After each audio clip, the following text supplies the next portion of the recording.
Hello అందరికీ, అందరూ ఎలా ఉన్నారు? ఇడ్లీలకి దోశలోకి అయితే చాలా సింపుల్గా చేసుకునే పీనట్ చట్నీ ఇప్పుడు నేను చేస్తున్నాను. దానికోసం పీనట్స్ని అయితే వేయించుకొని పెట్టుకుంటే ఎప్పుడంటే అప్పుడు చేసేసుకోవచ్చు దీన్ని. ఇంకా ముందుగా పీనట్స్ ఎంత మంచిగా వేయించుకుంటే అంత మంచిగా ఉంటుంది టేస్ట్ అనేది పీనట్ చట్నీ. దానికోసం పీనట్స్, అలాగే మిర్చి, గార్లిక్, జీలకర్ర, salt, ginger garlic paste, coriander అన్నీ వేసుకొని ఫస్ట్ కొంచెం పల్స్ చేసేసుకొని మళ్ళీ నెక్స్ట్ వాటర్ యాడ్ చేసుకొని సాఫ్ట్గా కావాలంటే సాఫ్ట్గా, లేదు అంటే కొంచెం కచ్చపచ్చగా కావాలి అనుకున్న వాళ్ళు ఎలా కావాలంటే అలా వేసుకోవచ్చు. అది అయిపోయిన తర్వాత పోపు వేసుకోవాలి.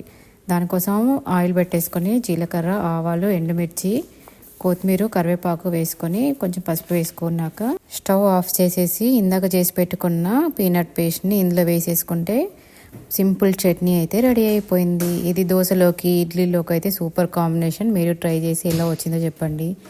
బాయ్.